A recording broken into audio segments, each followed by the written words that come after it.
पाठांश पढ़ने वाले हैं और उसका क्वेश्चन आंसर भी करेंगे। उस साहित्य गद्य रचना को निबंध कहा जाता है जिसमें किसी विषय से संबंधित विचारों को विशेष उद्देश्य से एक बंध के रूप में प्रस्तुत किया जाता है।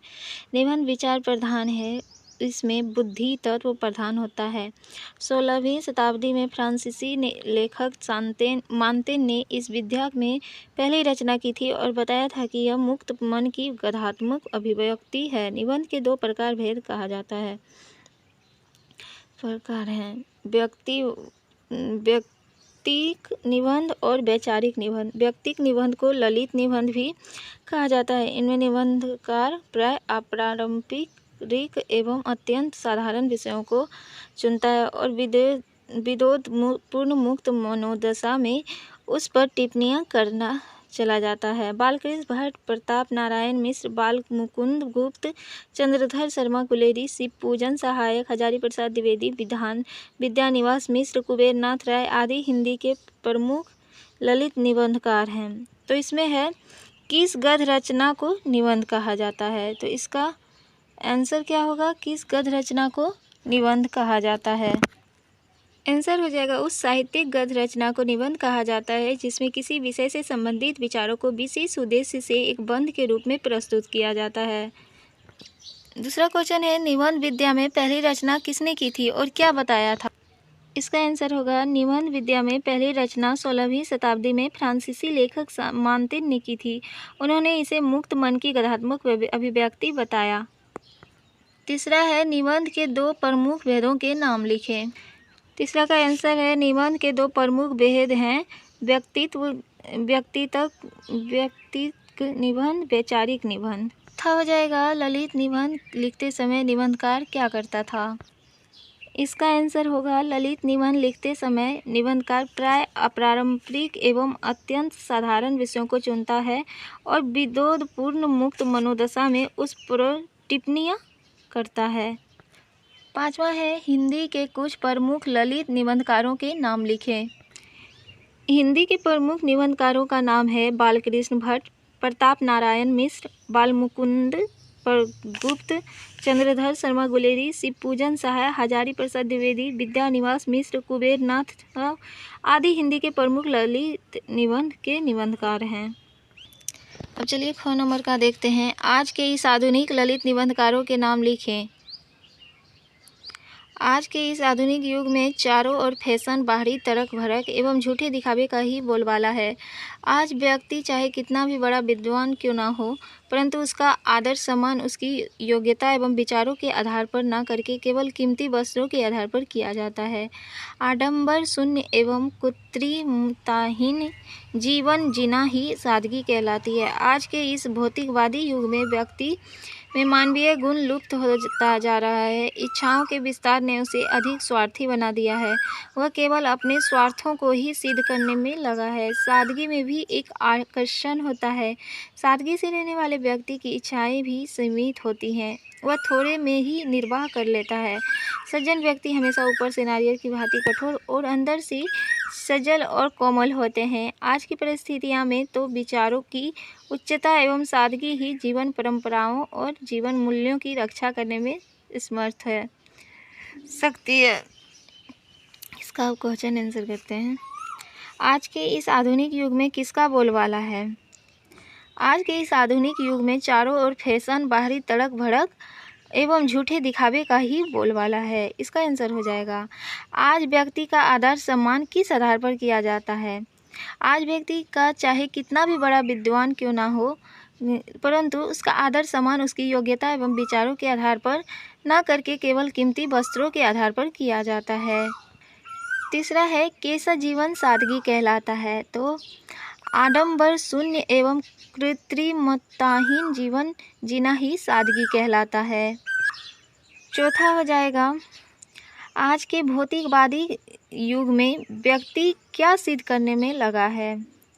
तो इसका आंसर होगा आज के इस भौतिकवादी युग में व्यक्ति में मानवीय गुण लुप्त होती जा रही है। इच्छाओं के विस्तार ने उसे अधिक स्वार्थी बना दिया है। वह केवल अपने स्वार्थों को ही सिद्ध करने में लगा है।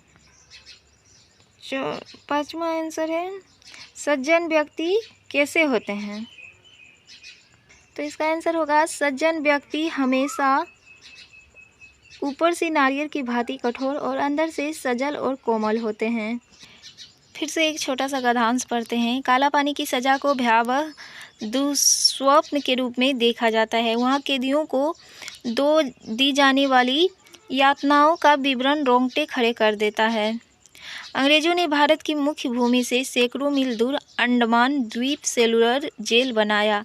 अनेक स्वतंत्रता सेनानियों को वहाँ घोर अमानवीय यातनाएं दी गई। काला पानी शब्द का अर्थ मृत्यु के उस स्थान से है जहाँ से कोई भी वापस नहीं आता है। हमारे देश के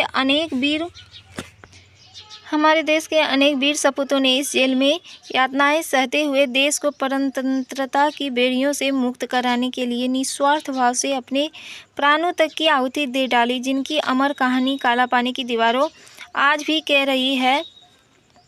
सेलुलर जेल में आने वाले में अंतिम व्यक्ति थे नेताजी सुभाष चंद्र बोस। एक विजेता सेनापति के रूप में इस द्वीप में आए। उन्होंने काला पानी के द्वीपों में तिरंगा फहराकर सेलुलर जेल के द्वारा हमेशा के लिए खोल दिया। इसका क्वेश्चन होगा काला पानी की सज़ा को किस रूप में देखा जाता है। तो काला पानी की सज़ा को भयावह दुस्वप्न के रूप में देखा जाता है। दूसरा है किसने कहा पर सेलुलर जेल बनाई है। तो अंग्रेजों ने भारत की मुख्य भूमि से सैकड़ों मील दूर अंडमान द्वीप में सेलुलर जेल बनाया। तीसरा है काला पानी शब्द का अर्थ क्या है। तो आंसर हो जाएगा काला पानी शब्द का अर्थ मृत्यु के उस स्थान से है जहाँ से कोई भी वापस लौटकर नहीं आता है। चौथा है किनकी अमर कहानी काला पानी की दीवारों पे आज भी कह रही है। तो यहाँ आंसर होगा हमारे देश के अनेक वीर सपूतों ने इस जेल में यातनाएं सहते हुए देश को परतंत्रता की बेड़ियों से मुक्त कराने के लिए निस्वार्थ भाव से अपने प्राणों तक की आहुति दे डाली और जिनकी अमर कहानी काला पानी की दीवारों आज भी कह रही है।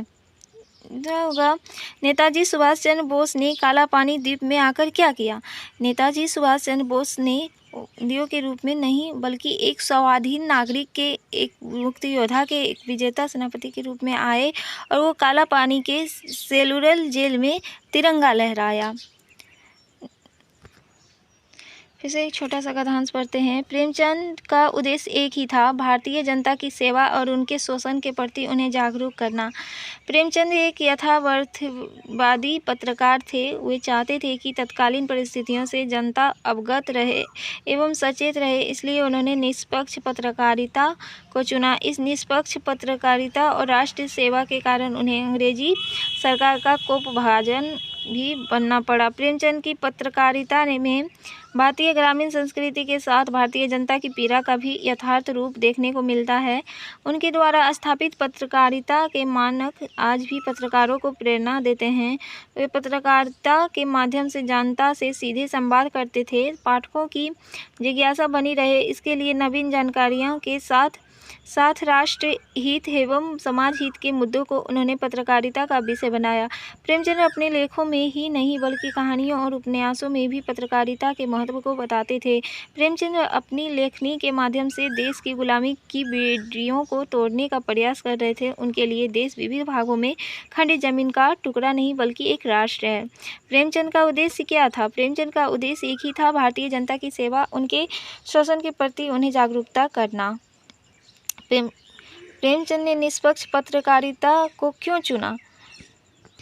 प्रेमचंद ने निष्पक्ष पत्रकारिता को इसलिए चुना क्योंकि वे चाहते थे कि तत्कालीन परिस्थितियों से जनता अवगत और सचेत रहे। प्रेमचंद की पत्रकारिता में किसका यथार्थ रूप देखने को मिलता है। प्रेमचंद की पत्रकारिता में भारतीय ग्रामीण संस्कृति के साथ साथ भारतीय जनता की पीड़ा का यथार्थ रूप देखने को मिलता है। प्रेमचंद किसके माध्यम से देश की गुलामी की बेड़ियां को तोड़ने का प्रयास कर रहे थे। प्रेमचंद अपनी लेखनी के माध्यम से देश की गुलामी की बेड़ियों को तोड़ने का प्रयास कर रहे थे। प्रेमचंद के लिए देश क्या है। तो इसका आंसर हो जाएगा प्रेमचंद के लिए देश विविध भागों में खंडित जमीन का टुकड़ा नहीं बल्कि एक राष्ट्र है। अब इसका हो जाएगा कि निबंध लिखे कम से कम 250 से 300 शब्दों में। तो यहाँ पे किस किस चीज़ पे निबंध है। मेरा प्रिय खेल क्रिकेट, प्रस्तावना, क्रिकेट का प्रारंभ, खेल के सामान्य नियम, प्रिय होने का कारण, निष्कर्ष, प्रदूषण की समस्या, भूमिका, विकट समस्या रूप में, कारण निवारण, मतलब बहुत सारे निबंध हैं जिस पे आप आसानी से लिख सकते हैं कोई एक सा, और जो भी आपको आए। तो अब निबंध के बारे में कल बताएंगे।